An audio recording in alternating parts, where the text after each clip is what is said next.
Bonjour et bienvenue pour le test d'HDR Instant, logiciel qui permet d'extraire une image à partir d'une vidéo pour créer une image HDR. Donc le logiciel est relativement simple, des menus concis et clairs. Donc j'ai chargé une image d'une vingtaine de secondes, enfin une séquence vidéo d'une vingtaine de secondes. Donc maintenant plus qu'à définir le point où je voudrais créer mon image HDR. Donc il suffit de faire lecture et de faire pause à l'endroit où vous voulez créer votre image HDR.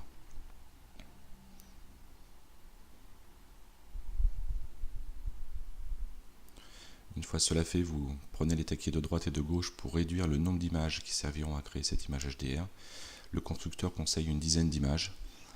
Dans notre exemple, j'en prendrai que 3, parce que vraiment le process est tellement long que 10 images, ça prenait plusieurs heures. Donc là, je descends à 3 images. Donc après, vous pouvez changer qualité, paramètres, les textures, enfin tout ça. Une fois cela fait, vous appuyez sur Process. Et c'est parti pour une étape de calcul un petit peu longue.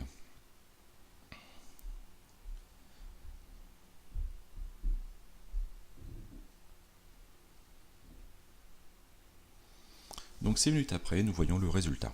Donc, je vous conseille de sauver votre image HDR. Une fois cela fait, vous appuyez sur Tone Mapping.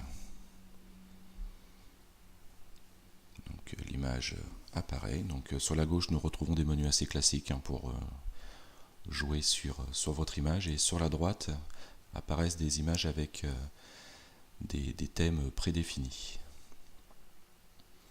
Donc oui, nous sommes en temps réel, vous voyez les images apparaissent les unes derrière les autres, tranquillement, calmement je dirais. Pas grand chose d'instantané.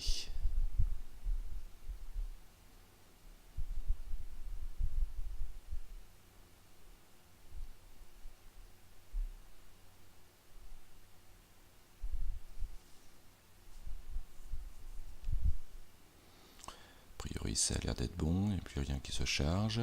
Donc là, on va essayer de trouver une image ni trop forte, ni trop plate.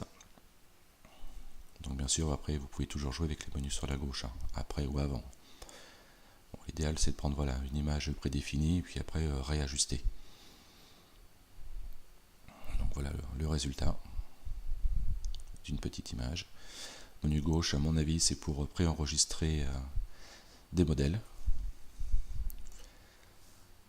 Donc après, vous pouvez jouer à l'exposition, contraste, haute lumière, normal, histoire de réajuster vraiment bien l'image à votre goût. Moi j'aime bien jouer sur les hautes lumières.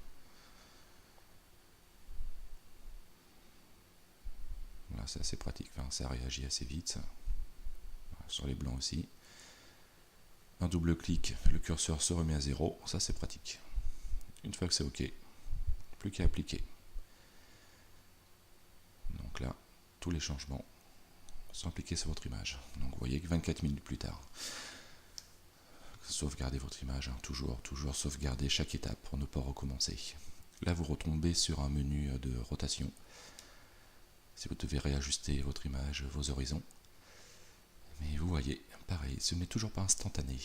Bien dommage. Bon, j'imagine qu'une prochaine version va améliorer ceci. Vous pouvez recadrer également.